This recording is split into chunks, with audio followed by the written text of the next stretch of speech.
Dustin Cavanaugh. Dustin Cavanaugh. Come on up, sir. Raise your right hand to be sworn. You solemnly swear or affirm on the terms of part of your responsibility statements made with the whole truth and nothing but the truth. Yes, sir. Have a seat. This one. Sir, tell me your name. Dustin Cavanaugh, Your Honor. Mr. Cavanaugh, there's obviously a long history of which I am not familiar. It really isn't relevant to what's being proposed today, and that is a final order concerning your use of a cell phone within this courthouse.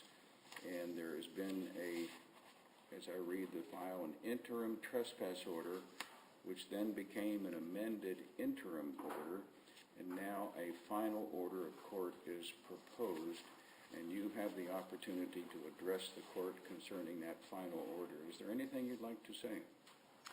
Oh, yes, sir, Your Honor. Thank you. I would like to state to the court that this incident stems from allegations back in March, I believe, in which a bailiff by the name, I believe his name is Greg Ladow, he works at this building, confronted me and asked me if I was, just walked up to me and asked me if I was recording. I don't know why. I asked him then, why? He's like, well, let me see your phone. So I asked him, well, what's your reasonable and articulable suspicion? Because I wasn't recording. And I wanted to know why he thought so, but if he gave me a good reason, I would explain it to him. His response was, nobody holds his phone like that isn't recording. I didn't believe that was reasonable. That just seemed like he was just assuming, and a lot of people in this court have a familiarity with me, even if I don't have a familiarity with them, and I'm not sure why. But that being said, I never recorded in the courts. I've never said I was recorded in the courts. I was never charged with contempt for such. I actually requested with Judge Myers way back in March, I filed a motion. And in that motion, I requested to be heard in court on the matter because, again, I'm not guilty of that. I never did such a thing.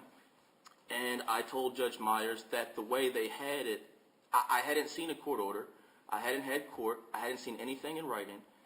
And I said the way they had it was a violation of Rule 16-208 because for the last 10 months, I had to leave my phone at home because my understanding was the way it's supposed to be is the way it is now, 10 months later, that even if I do have such an order, which I need an order, which this is the first order, so for 10 months I had no order. So I didn't understand what was alleged I did, who alleged it, any of that. And I felt like that was a denial of my right to due process.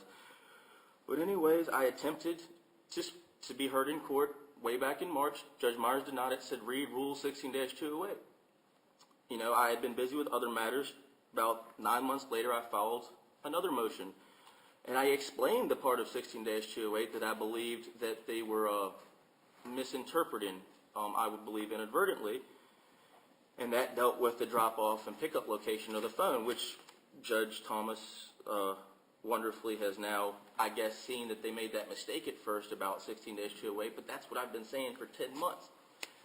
And as far as harassing and was abusing the bailiffs, I threatened to file a complaint, and then I cited the First Amendment to the Constitution, the petition clause, and I said I have the right to petition the government for redress of grievances. I had been speaking with the clerk of court. The bailiffs came up to me. I wasn't talking to them. I was talking to the clerk of court because on the purple sign by the clerk of court it says they tell you about policy. Well, back to that motion I filed with Judge Myers I was just telling you about, Your Honor. I explained in about 2 pages why that they were mistaken and what they were mistaken about with regards to 16-208 and the rule and how they had it set up because there was no order. The rule required there be an order. There was no order. This is the first order.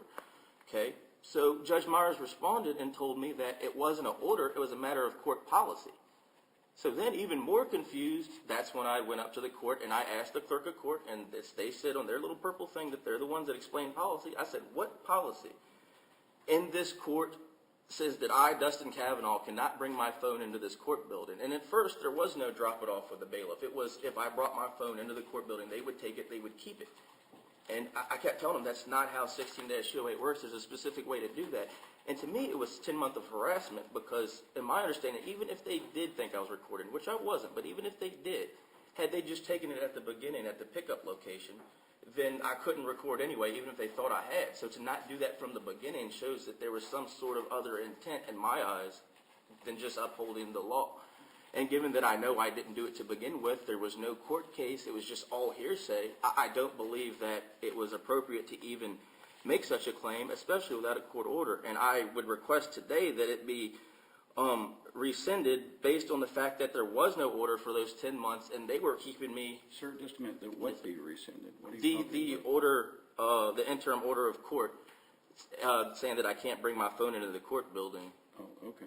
And again, there's no, I've never seen any documentations. They accused me of recording in the past, but I've never been to court for that. I've never been charged with contempt. I've never been heard on that, and I never even did that.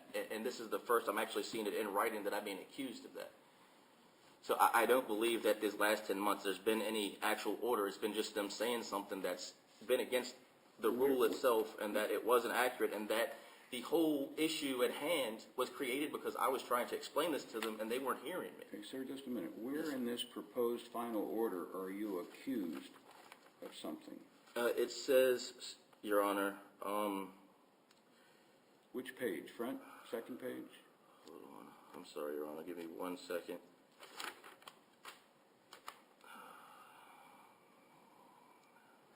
Let me read the front, because I believe it says, it's the one that says I was recording, my history of recording. Okay, here it is. Ordered that pursuant to Maryland Rule 16-208 and given Mr. Cavanaugh's prior history of creating recordings within the District Court of Maryland. Sir, wait a minute. What order are you reading from? What's the title of it? Amended interim order of court, sir. That's not what we're doing now. We're on a different order. We're on the one that's entitled Final Order of Court, and I don't see any accusations in the Final Order of Court. All I have is this amended interim order of court, Your Honor. Okay, well, it's not there now. Rest assured, there's no accusations against you in this final order. And like I said when I started this, we're not here about the history. I mean, I don't even know about the history. Yes, we're sir. here about the validity of this order, and you have the opportunity to speak to it. But we're really not here to dredge up all of the whatever has happened in the past, which I don't know anything about. Yes, sir, Your Honor. I mean, I have this amended interim order. I thought this was the order. I haven't received a copy of any final order allegations. Well, it's a proposed order anyway, and it contains pretty much the same thing, as near as I read it. But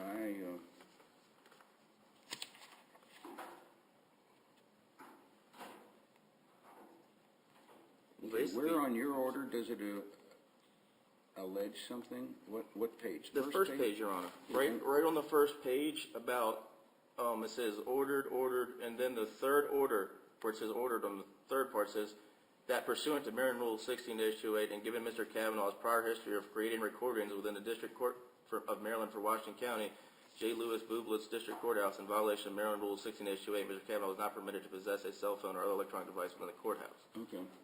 All right. Anything else you'd like to say?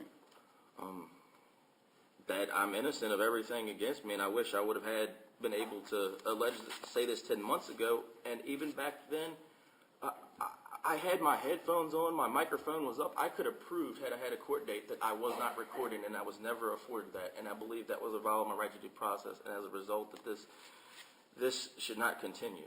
And that any allegations of harassment came solely from me trying to get this addressed and me not being heard. And now that I've been heard, I have no issue with the bailiffs. I just try to handle the business, and this was obviously a very confusing situation.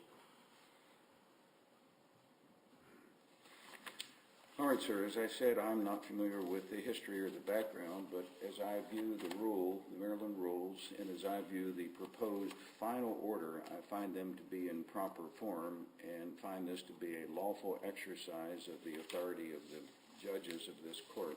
So for that reason, I'm going to sign a final order. What I'd suggest you do is stay here to get a copy. It'll be available in just a couple of minutes.